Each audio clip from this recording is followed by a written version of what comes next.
Баршаңызға сәлем. Бүгін сіздермен өзбекский плов рецептімен бөлісетін боламын. Каналға тіркеліп, лайк басып, комментарий жаза кетіңіздер.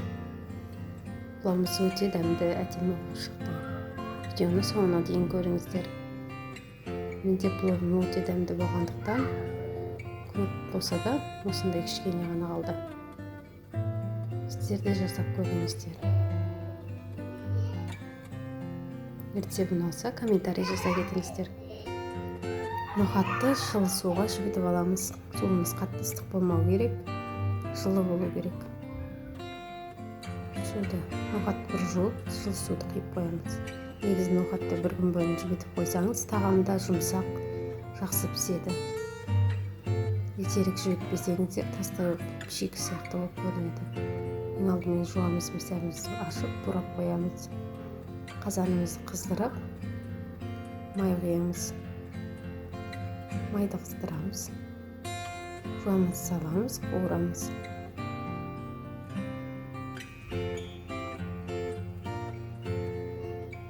Сәбізімізді дайындап, турап қоямыз.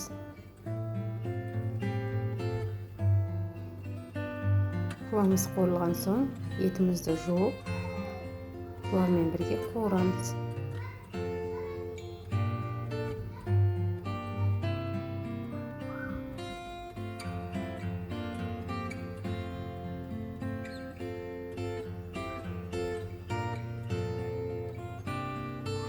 Тұз саламыз.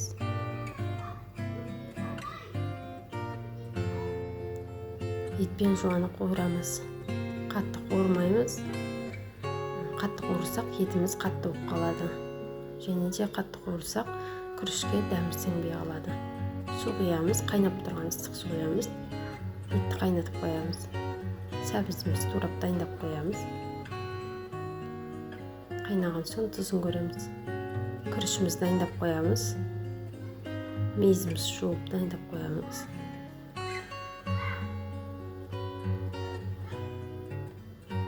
Етіміз піскен соң сәбізімізді саламыз. Ет 3-4 сағаттай қайнайды.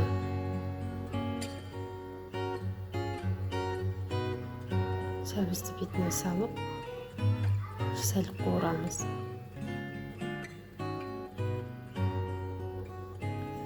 Ноқатымызды судан алып, тамаққа саламыз. Қуырып аламыз. Зирамызды саламыз. Зира салсаңыз, тағамның иісі бұрқырап, дәмі де керемет болады.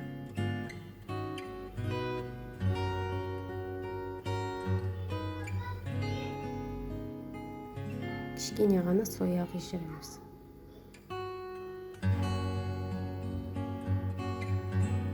Мейізімізді саламыз. Барлығын араластырып, қуырып аламыз.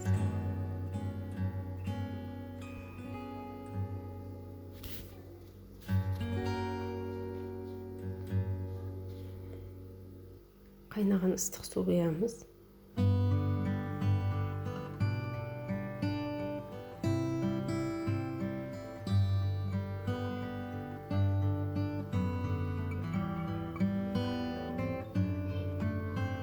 Күрішімізді жуып, 15 минутқа жібітіп, суын төгіп тастап, тамаққа саламыз. Күрішіміздің суын сәл жоғарылау құямыз. Су жеңмен тартылған сайын күріштің ортасын аударып тұрамыз. Сонда барлық күріш бірге бірдей піседі.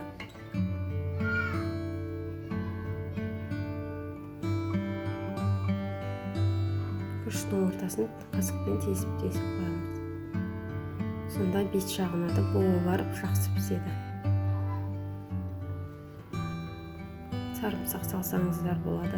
Күріш пісіп қалғанда саламыз.